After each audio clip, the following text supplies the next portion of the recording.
Kita akan belajar firman Tuhan, bagian yang cukup indah ya kitab ini, meskipun tadinya aduh Kisah Para Rasul bagaimana untuk kita belajar bersama-sama dengan keterbatasan waktu dan media hanya lewat media online ini, tetapi semakin dilihat semakin indah ya bagian daripada Kisah Para Rasul ini.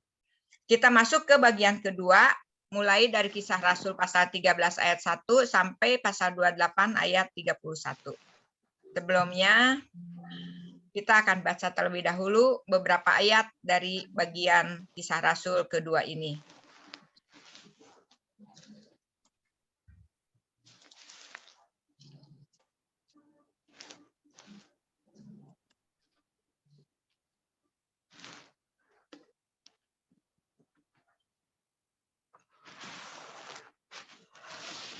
Kita akan baca sebelumnya Kisah Rasul pasal 13 ayat 1 sampai 3 ya. Kisah Rasul 13 ayat 1 sampai 3 saya akan bacakan bagian ini. Kisah Rasul pasal 13 ayat 1 sampai 3. Pada waktu itu dalam jemaat di Antioquia ada beberapa nabi dan pengajar, yaitu Barnabas dan Simeon yang disebut Niger, dan Lukius orang Kirene, dan Menahem yang diasuh bersama dengan raja wilayah Herodes dan Saulus. Pada suatu hari ketika mereka beribadah kepada Tuhan dan berpuasa, berkatalah Roh Kudus, "Khususkanlah Barnabas dan Saulus bagiku untuk tugas yang telah kutentukan bagi mereka." Maka berpuasa dan berdoalah mereka, dan setelah meletakkan tangan ke atas kedua orang itu, mereka membiarkan keduanya pergi. Jadi Kisah Rasul pasal 2 ini, bagian kedua ini dari ayat 13:1 sampai 28:31 ini lebih jelas lagi ya kisah perbuatan Roh Kudusnya. Mereka mengutus Rasul Paulus dan murid-murid yang lainnya untuk memberitakan Injil sampai keluar dari Yerusalem, Samaria, sampai akhirnya ke kota Roma ya, yang saat itu menjadi pusat dari peradaban dunia. Nah, kita lihat akan ringkasannya terlebih dahulu. Bagian pertama sudah kita lihat ya, pasal 1 ayat 1 sampai 12 ayat 25 itu mengenai pelayanan Rasul Petrus. Bagaimana gereja mula berdiri dan kemudian berkembang luas sampai ke Samaria. Nah, bagian kedua ini berkembang gereja lebih luas lagi lewat pelayanan Rasul Paulus. Pasal 13 ayat 1 sampai dengan akhir daripada Kisah Para Rasul, pasal 28 ayat 31. Dibagi menjadi 4 bagian ya. Yang pertama itu perjalanan misi pertama, kemudian sesudah itu ada sidang di Yerusalem, karena Injil mulai tersebar ke bangsa-bangsa yang bukan Yahudi, sehingga ada beberapa tradisi-tradisi Yahudi yang perlu dibicarakan, disidangkan ya. Bagaimana bangsa-bangsa yang bukan Yahudi menjadi Kristen, apakah mereka masih harus melakukan beberapa tradisi Yahudi yang saat itu masih dilakukan oleh orang Kristen Yahudi. Lalu perjalanan misi kedua, dan yang terakhir perjalanan misi ketiga. Nah, kita akan lihat bagian kelima adalah bagaimana Paulus diadili dan kemudian dia dipenjarakan sampai kepada masa akhir hidupnya ya. Perjalanan misi Rasul Paulus dan rekannya ya. Jadi bukan hanya Rasul Paulus sebenarnya, tapi Paulus juga punya rekan-rekan yang mendukung perjalanan misi ini. Ada sebetulnya kalau yang direncanakan itu ada 3 ya perjalanan misinya. Yang keempat itu adalah penangkapan Rasul Paulus ya. Jadi Rasul Paulus dibawa ke Roma itu karena ditangkap lalu diserahkan oleh orang-orang Yahudi di Yerusalem kepada pemerintahan Roma untuk diadili, sehingga akhirnya dibawa ke Kekaisaran Roma ya, ke kota Roma. Nah, kita lihat nanti satu persatu perjalanan Rasul Paulus ini betapa indahnya gitu ya. Di zaman yang belum ada pesawat terbang, hanya ada kapal laut, dan kita juga tahu ya pada masa itu jenis kapal lautnya juga sangat jauh dari perkembangan seperti sekarang ya. Jadi masih banyak bahaya yang harus ditanggung pada waktu melakukan perjalanan laut, karena kondisinya pada saat itu transportasi belum semaju zaman sekarang. Tapi Paulus sudah melakukan begitu banyak perjalanan, lebih daripada misionaris manapun ya. Ada 4 perjalanan di sini kalau kita lihat ya, ada yang warna hitam, itu perjalanan pertama, masih lingkarannya kecil gitu ya. Kemudian perjalanan kedua lebih luas lagi, itu yang warna ungu, di sini di awalnya kurang jelas ya. Ini yang kedua, lebih luas lagi gitu ya. Lalu perjalanan yang ketiga, itu yang warna merah. Semua dimulainya dari Antioquia ya. Antioquia di mana orang Kristen pertama kali disebut sebagai pengikut Kristus, murid Kristus pertama kali disebut sebagai orang Kristen ini. Lebih luas lagi ya, perjalanan ketiga ini sampai ke Yunani, Athena, sampai ke Eropa gitu. Lalu yang terakhir yang warna hijau itu perjalanan Paulus yang seperti tadi saya katakan ya, karena ditangkap dan diserahkan kepada pemerintahan Roma. Nah, kita akan lihat lebih jelas lagi perjalanan misi ke-1 ya lewat petanya. Jadi kita lihat dari Antioquia, gereja mula-mula yang disebut pengikut Kristus itu orang Kristen gitu ya. Ini kebanyakan terdiri dari berbagai suku bangsa yang menjadi jemaat di gereja Antioquia ini. Ya, Barnabas datang ke sini pada waktu mereka mendengar banyak orang yang karena penganiayaan mereka lari ke Antioquia. Jadi kemudian Barnabas ke sini untuk mengajarkan firman Tuhan yang lebih jelas lagi gitu. Lalu Barnabas mulai mengajak Saulus, dia pergi ke Tarsus, mengajak Saulus untuk bersama-sama mengajarkan kebenaran Alkitab ke jemaat Antioquia yang terdiri dari berbagai ras, berbagai suku, berbagai latar belakang agama, tapi kemudian mereka percaya kepada Injil, pemberitaan Injil. Lalu mereka ke sana gitu ya, mengajarkan di sini, dan inilah yang menjadi pusat perjalanan misi Paulus dari ke-1, ke-2, ke-3 selalu belayarnya itu dari Antioquia. Perjalanannya seperti tadi saya katakan masih tidak terlalu jauh ya. Di sini ada Listra di mana Timotius bertobat gitu ya, menerima panggilannya. Bukan bertobat, dia dari kecil sudah mengenal Alkitab ya, mengenal kitab suci, tetapi menerima Yesus dan kemudian menerima panggilannya ini di Listra. Kemudian Derbe, Iconium, Antioquia gitu kan. Lalu balik lagi ya ke sini. Jadi perjalanannya masih kecil. Lalu ini yang kedua, perjalanan misi kedua lebih jauh lagi. Lebih jauh lagi. Dari Antioquia ini ke Tarsus, ke Iconium, ke Troas. Jadi yang dikasih titik-titik itu dia singgah gitu ya. Kalau yang nggak dikasih titik dia Rasul Paulus nggak singgah. Di Troas, nah tadinya Paulus ini mau menginjilnya itu masuk ke daerah Misia, daerah Asia. Tapi tiba-tiba Roh Kudus mengutus Paulus untuk menyeberang ke Makedonia. Ya, lewat mimpi ada orang yang memanggil-manggil di Makedonia ini. Maka akhirnya Paulus tidak jadi masuk ke daerah Asia, tapi Paulus ke Eropa ya. Paulus ke Eropa, ke daerah Makedonia. Dia di sana kita tahu di Filipi itu bertemulah dengan Lydia, seorang perempuan yang menyediakan rumahnya dan kemudian percaya Tuhan dan akhirnya menyediakan rumahnya untuk menjadi tempat Paulus mengajar gitu ya di Filipi ini. Lalu kemudian Paulus beralih ke tempat-tempat yang lainnya, Tesalonika, Berea. Di Berea ini Paulus lumayan lama ya mengajar mereka.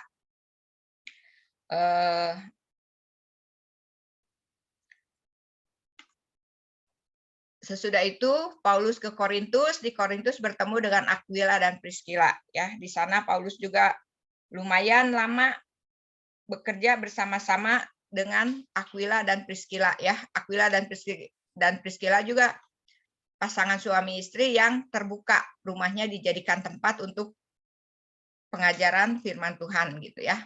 Lalu terus ke Kenkrea, di sini Paulus dicukur gitu ya, sesuai dengan nasarnya dia dicukur di sini, lalu dia ke Efesus. Di Efesus juga Paulus lumayan hanya sebentar ya, pertama hanya singgah sebentar. Lalu kemudian dia balik lagi ke Kaisaria dan lalu ke Antioquia lagi. Ini bisa dibaca ya, bisa dibaca kisahnya menarik sekali di Kisah Rasul 15 ayat 36 sampai 18:22. akhirnya masuk ke perjalanan yang ketiga. Misi yang ketiga ini.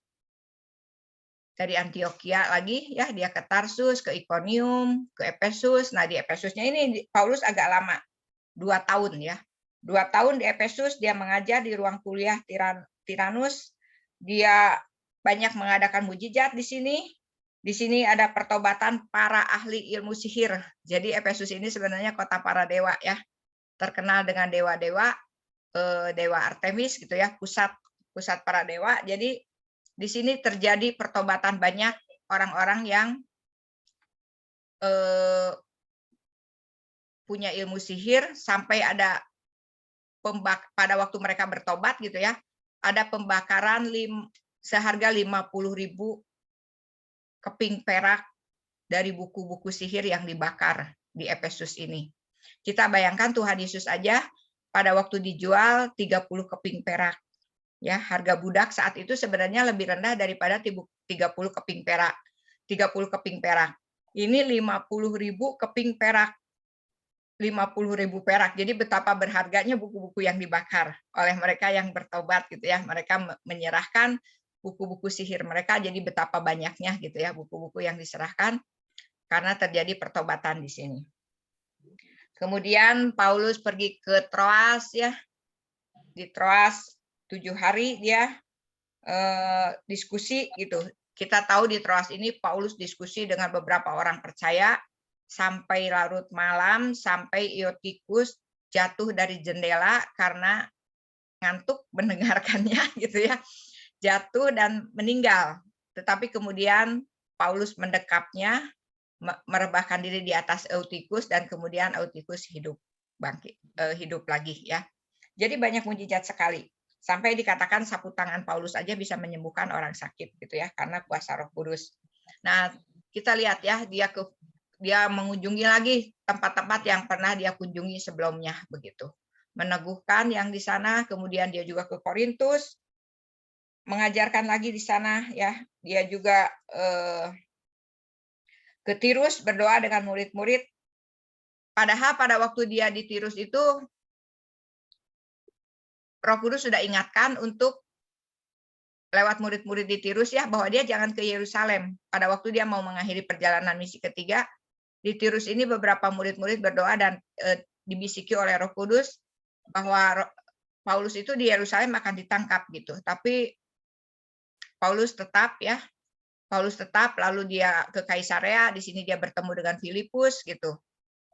Filipus juga punya anak-anaknya punya karunia nubuat, lalu di sini datang Nabi Agabus juga bernubuat bahwa Paulus di Yerusalem itu akan diikat, kemudian akan ditangkap dan diserahkan kepada pemerintahan Roma. Jadi murid-murid di Kaisarea juga melarang Paulus untuk jangan pergi ke Yerusalem. Tetapi Paulus katakan dia rela ya menyerahkan nyawanya hanya untuk pemberitaan Injil. Dia tetap mau datang ke Yerusalem menghadiri hari raya Pentakosta. Jadi dia pergi ke Yerusalem dan apa yang dinubuatkan memang terjadi ya. Paulus ditangkap dan diserahkan ke pemerintahan Roma ya.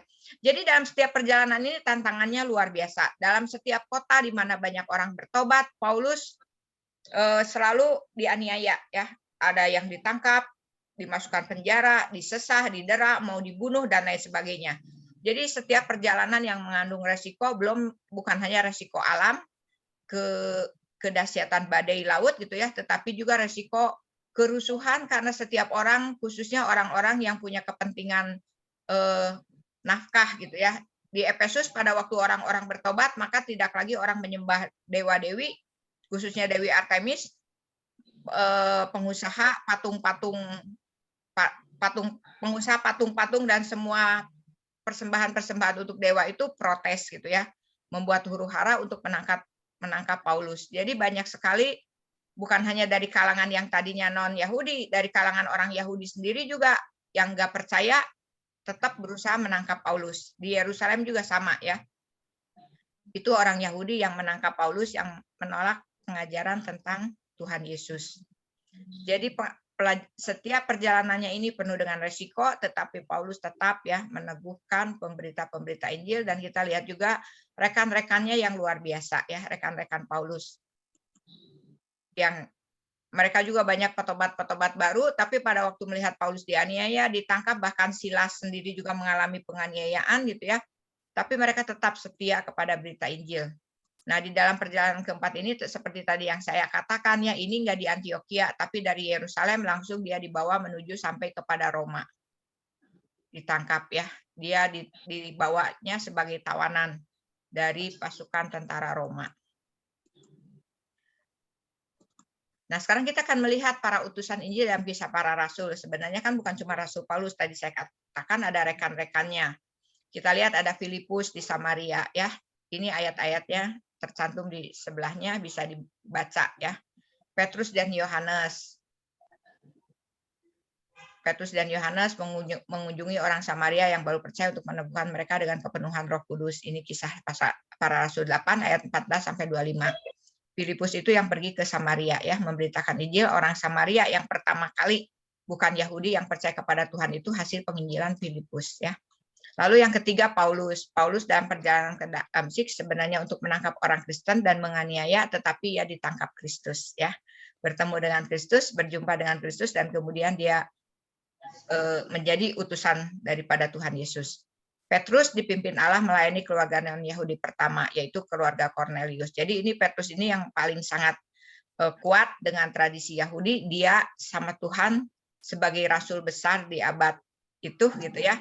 Dia dipimpin Allah dengan penglihatan supaya Petrus itu tahu bahwa Allah juga mengasihi bangsa lain, dan bangsa lain juga akan masuk ke dalam karya keselamatan Allah dalam Tuhan Yesus ya, karya penebusan. Mereka juga bisa diselamatkan oleh karena percaya kepada karya penebusan Tuhan Yesus di kayu salib. Keluarga pertama non-Yahudi yang diselamatkan adalah Cornelius. Sekeluarga, seisi rumahnya itu hasil pemberitaan Injil oleh Petrus dengan pimpinan Roh Kudus ya. Lalu Barnabas ke Antioquia untuk mengajar kebenaran Alkitab kepada jemaat baru. Lalu menyebut Paulus di Tarsus untuk menjadi rekan kerja di Antioquia. Lalu dia kembali ke Yerusalem membawa bantuan dari jemaat Antioquia. Ya, jadi meskipun gereja Antioquia ini baru, istilahnya cabang gitu ya, cabang dari gereja Yerusalem, baru dibina, tapi gereja yang baru dibina ini, bajem atau cabang gitu ya, bisa memberikan bantuan dana pada waktu terjadi kelaparan atau krisis ekonomi di Yerusalem. Mereka memberikan bantuan ya dari jemaat yang baru dibentuk gitu. Lalu yang keenam, Barnabas, Paulus, Yohanes, dan Markus meninggalkan Antioquia menuju Siprus, Pamfilia, Galatia dalam misi perjalanan pertama ya. Jadi dalam misi perjalanan pertama pun Paulus ditemani oleh rekannya Barnabas dan Yohanes Markus. Lalu Barnabas dan Yohanes Markus meninggalkan Antioquia menuju Siprus sesudah berselisih dengan Paulus soal Markus. Jadi di perjalanan kedua ini ada perselisihan ya antara Barnabas dengan Paulus. Jadi nggak usah heran ya kalau antara kita orang percaya atau bahkan pemimpin-pemimpin gereja pun kadang timbul perselisihan. Jadi Paulus ini tidak mau bahwa Yohanes Markus dalam perjalanan misi kedua, karena Yohanes Markus pernah, tanpa disebutkan alasannya ya, meninggalkan pelayanan. Mungkin juga karena ketakutan ya, karena dalam pelayanan itu penuh dengan tantangan. Yohanes Markus masih sangat muda. Tapi kita lihat Barnabas punya kesabaran dan kelemah lembutan. Dulu dia yang menjemput Paulus untuk mengajar di Antioquia. Padahal rasul-rasul pada saat itu tidak ada yang berani mendekati Paulus, karena Paulus terkenal garang dan penangkap penganiaya orang Kristen gitu ya, karena waktu itu kan baru bertobat sekali. Tapi Barnabas berani ya mengajak Paulus memulai pelayanan Paulus sebagai guru Injil dan pemberita Injil di Antioquia. Nah, kemudian sekarang Paulus menolak Markus karena kelemahannya, tapi Barnabas menerima tetap ya. Jadi akhirnya mereka pisah perjalanan. Barnabas bawa Yohanes Markus, Paulus membawa Silas, Timotius, dan Lukas untuk menjadi rekan perjalanan di perjalanan misi berikutnya ya. Paulus meninggalkan Antioquia mengunjungi jemaat-jemaat di Galatia, Asia, Makedonia, dan Akaya. Kemudian Apolos. Apolos ini petobat baru yang berapi-api dan memang dia punya bakat orator, bakat khotbah gitu ya. Jadi dia menjadi salah satu pengkhotbah favorit. Dia meninggalkan Alexandria menuju Efesus, lalu dia memberitakan Tuhan Yesus di Efesus, tapi dia itu pengetahuan Alkitab atau Injil keselamatannya belum lengkap gitu ya. Tapi karena dia pandai berkhotbah, orang senang mendengar dia. Nah, kemudian pada waktu di Efesus, mereka bertemu dengan Aquila dan Priscilla yang sudah menerima pengajaran lengkap dari Rasul Paulus. Jadi akhirnya Aquila Priscilla inilah yang melengkapi Apolos. Jadi Apolos itu meskipun pengkhotbah gitu ya, dia mau menerima pengajaran dari Aquila Priscilla yang sudah menerima pengajaran lengkap tentang Injil dari Rasul Paulus ya. Jadi Apolos ini hanya tahu sampai baptisan Yohanes Pembaptis. Untuk kehidupan Kristen selanjutnya dia kurang mengerti gitu ya, sampai akhirnya bertemu dengan Aquila Priscilla. Nah, Apolos memberitakan Injil di Athena dan Korintus. Dia lama di Korintus juga sehingga kita tahu di Korintus sempat terjadi perpecahan, ada orang yang favorit ke Apolos, ada orang yang favorit ke Paulus. Sampai Paulus katakan, kamu jangan berkata bahwa saya golongan Apolos, saya golongan Paulus gitu ya, karena enggak ada golongan-golongan dari para pengikut Tuhan ini untuk memilih favoritisme tokoh-tokoh idola mereka. Semua sama katanya berasal dari Tuhan, Tuhan panggil, ada yang jadi penanam, ada yang jadi penyiram gitu ya, ada yang bakatnya memberitakan Injil seperti Apolos, khotbahnya pandai gitu ya, tapi ada yang memelihara iman mereka dengan dasar pengajaran yang benar gitu, menyiram firman Tuhan. Paulus, Timotius, dan Erastus mengunjungi lagi jemaat di Galatia, Asia, Makedonia, dan Akaya. Ya, ini dalam perjalanan misi ketiga ini, Paulus disertai oleh rekannya Timotius dan Erastus. Ya, kembali mengunjungi gereja-gereja menguatkan jemaat-jemaat yang sudah berdiri. Nah, di sini ada beberapa orang, boleh dikatakan mereka bisa disebut pahlawan tanpa tanda jasa. Ya, di dalam Kisah Para Rasul ini ada beberapa nama yang, jadi kalau kita udah pernah lihat dan dengar ini gitu ya, nanti satu kali disebut nama ini kita ingat, oh itu ada di Kisah Para Rasul gitu ya. Yang pertama seorang laki-laki yang lumpuh ya, yang disembuhkan dekat bait Allah oleh Rasul Petrus dan Yohanes. Sesudah sembuh memuji Allah sehingga banyak orang yang datang ya. Bukan dating ini, salah ketik. Banyak orang yang datang pada waktu Petrus berkhotbah ya, karena tertarik dengan mujizat yang dilakukan oleh Petrus dan kesaksian dari laki-laki yang lumpuh ini ya. Lalu 5 diaken yang meletakkan dasar bagi pelayanan diakonia dan memberi waktu untuk para rasul memberitakan Injil dan pengajaran Alkitab ya. Ananias, orang pertama yang melaksanakan perintah Tuhan untuk menunjukkan kasih Kristus kepada Saulus sang penganiaya orang Kristen. Kalau kita jadi Ananias, berani nggak tahu Paulus itu penganiaya, penangkap, dan pembunuh orang Kristen gitu ya. Kemudian dia bertobat, lalu kita disuruh datang untuk melawat Paulus. Nah, Ananias ini termasuk yang berani ya. Dia dapat pengutusan dari Tuhan Yesus langsung untuk pergi ke rumah Paulus gitu.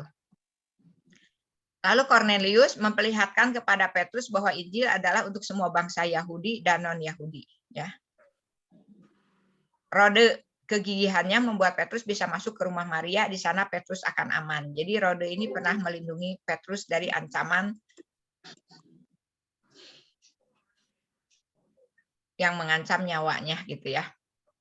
Yakobus memimpin sidang di Yerusalem, memiliki keberanian dan pengertian yang tajam untuk membantu mengambil keputusan yang akan mempengaruhi jutaan umat Kristen dari banyak angkatan ya. Jadi Yakobus kita lihat dia yang memimpin sidang di Yerusalem sehingga menghasilkan keputusan bagaimana orang yang percaya Tuhan Yesus tetapi bukan Yahudi harus bagaimana itu ya, hubungannya dengan hukum Taurat itu diputuskan di sidang Yerusalem. Lydia membuka rumahnya untuk Paulus sehingga berdiri gereja di Filipi. Tadi udah disinggung ya. Yason mempertaruhkan nyawanya demi Injil dengan mengizinkan Paulus tinggal di rumahnya meski ia dianiaya dan diseret oleh orang banyak gitu ya. Tapi dia berani mempertaruhkan nyawanya untuk menyelamatkan Paulus dari amukan massa. Keponakan Paulus menyelamatkan Paulus dengan memberitahu para perwira tentang suatu rencana pembunuhan. Julius menyelamatkan Paulus ketika prajurit lain ingin membunuh Paulus. Jadi kita lihat ya, di sekeliling Paulus, rasul yang besar itu, sehingga Injil bisa menyebar sampai ke Roma, itu banyak orang-orang yang berperan. membantu mendukung pelayanan Paulus. Nah, kalau kita rangkai Injil Lukas dan Kisah Para Rasul, itu mengisahkan bagaimana kerajaan Allah turun di bumi seperti di surga melalui Yesus Kristus, Roh Kudus, dan gerejanya. Bisa disimpulkan begitu, ya. Jadi kita tahu Injil Lukas dan Kisah Para Rasul itu kan sama ditulisnya sama Lukas. Itu mengisahkan sambungan dari kerajaan Allah turun ke bumi lewat Tuhan Yesus di Injil gitu ya. Tetapi kemudian di Kisah Para Rasul kita lihat bagaimana berita tentang Yesus Kristus ini disambung oleh tubuh Kristus yaitu gereja dan Roh Kudus untuk berkembang sampai saat ini, ya. Gereja mula-mula memberikan teladan kesetiaan kepada Raja Yesus. Kemudian gereja mula-mula memberitakan Injil dalam perkataan dan perbuatan. Ini teladan ya dari gereja mula-mula. Gereja mula-mula membentuk komunitas dari beragam suku, bangsa dalam kesetaraan dan kasih. Gereja mula-mula penuh dengan kuasa dan tuntunan Roh Kudus. Ini teladan dari gereja mula-mula yang kita dapatkan semuanya itu dari catatan Lukas di Kisah Para Rasul. Jadi Kisah Para Rasul ini penting memberikan teladan bagaimana gereja seharusnya didirikan, di atas dasar apa didirikan gitu kan, dan kemudian komunitas daripada orang percaya ini bagaimana bisa berkembang gitu ya. Nanti silakan di-sharingkan apakah Anda memiliki rekan pelayanan yang sehati di gereja. Ceritakan pengalaman pelayanan Anda dari awal hingga saat ini beserta orang-orang yang Anda rasa meneguhkan panggilan pelayanan Anda. Ya, jadi kalau kita punya rekan sampai saat ini dari awal kita percaya Tuhan, kemudian rekan ini sangat meneguhkan panggilan kita dalam pelayanan, silahkan di-sharingkan. Kemudian apakah Anda memiliki beban pelayanan yang belum terlaksana, silahkan sharingkan dan doakan ya. Jadi setiap orang itu bisa melayani bukan dengan kemauannya sendiri, tetapi biarlah kita melayani dengan pengutusan daripada Tuhan dan Roh Kudus ya. Itu akan menjadi satu pelayanan yang tercatat dalam setiap ukiran berdirinya gereja Tuhan hingga saat ini sampai akhir zaman. Jadi gereja didirikan bukan dengan kuat gagah manusia ya. Tuhan pakai manusia, tetapi bersama-sama kita bisa membangunkan gereja dan menumbuhkannya, meluaskannya dengan kuat kuasa Roh Kudus. Sekarang saya serahkan kepada yang akan memimpin doa.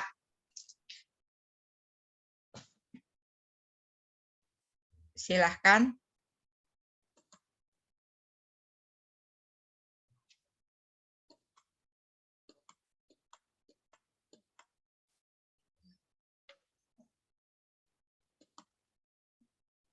Siapa yang dua ya, Pikom 2 ya? Diganti semua 3, Cimeli. Suaranya Ci, belum keluar suaranya. Cimeli, silahkan. Pokok doa sore ini dibawakan oleh kelompok 3.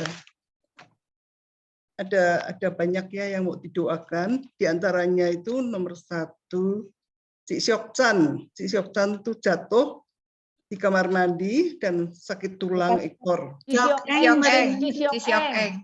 Syokeng ya, jatuh dari kamar mandi, sakit tulang ekornya dan tangan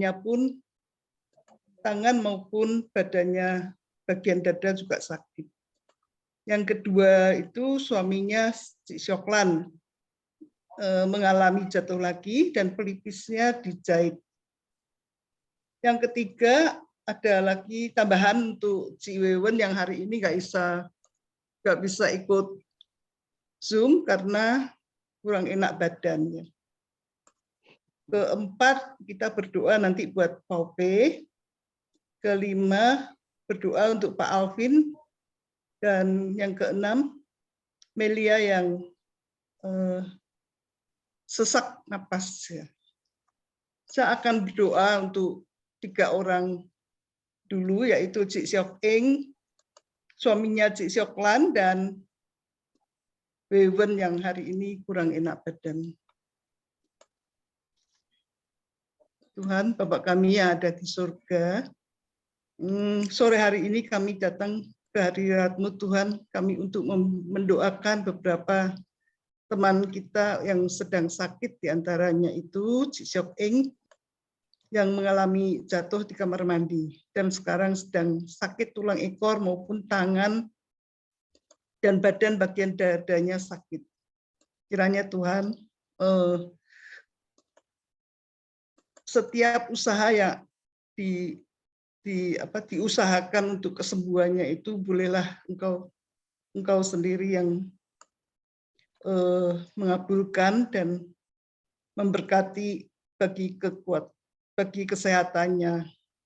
Kiranya juga hanya kemampuan dan kuasa Tuhan sendiri yang akan menolongnya. Begitu juga dengan suaminya Cik Sioklan yang jatuh, sehingga pipisnya itu dijahit, juga Tuhan jamah supaya sakitnya itu berkurang dan berangsur-angsur sehat kembali. Saya mendoakan juga untuk Ci Wewen yang sekarang sedang tidak enak badan dan batuknya yang berkepanjangan itu, kiranya Tuhan juga jamah supaya mengalami kesembuhan,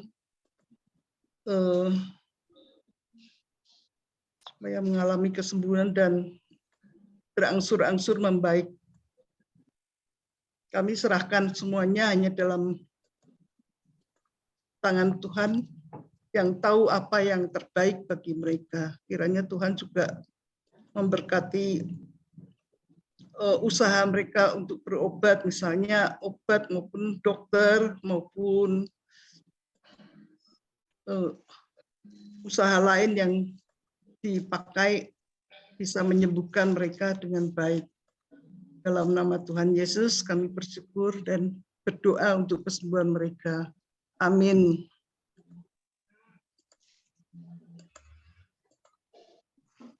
Untuk yang jemaat lainnya, Pak P, Pak Alvin dan Melia, saya minta tolong Maria ya untuk mendoakan. Maria di kelompok 3. Ada ya Maria? Ya, Cik. Maria tolong doakan ya untuk Cik Pau P, untuk Pak Alvin dan Melia yang sesak napas. 3 orang. Minta tolong ya. 3 ya. Ya, oke, thank you. Ya, mari kita berdoa. Bapa kami dalam surga, terima kasih ya Tuhan pada hari ini kami masih diberi kesempatan untuk bersekutu lewat Zoom. Kami mau berdoa untuk Ci Pau Pei, Pak Arvin, dan Meria. Sedang sakit, Tuhan jamah, sembuhkan, hilangkan segala sakit yang ibu-ibu rasakan saat ini. Tuhan adalah satu-satunya dokter di atas segala kuasa. Kami serahkan doa-doanya yang kami panjatkan untuk Ibu dan Bapak. Hanya satu nama, Tuhan Yesus Kristus, Juru Selamat kami yang hidup. Amin. Lihat, Ci, disatuin, Ci. Ya udah.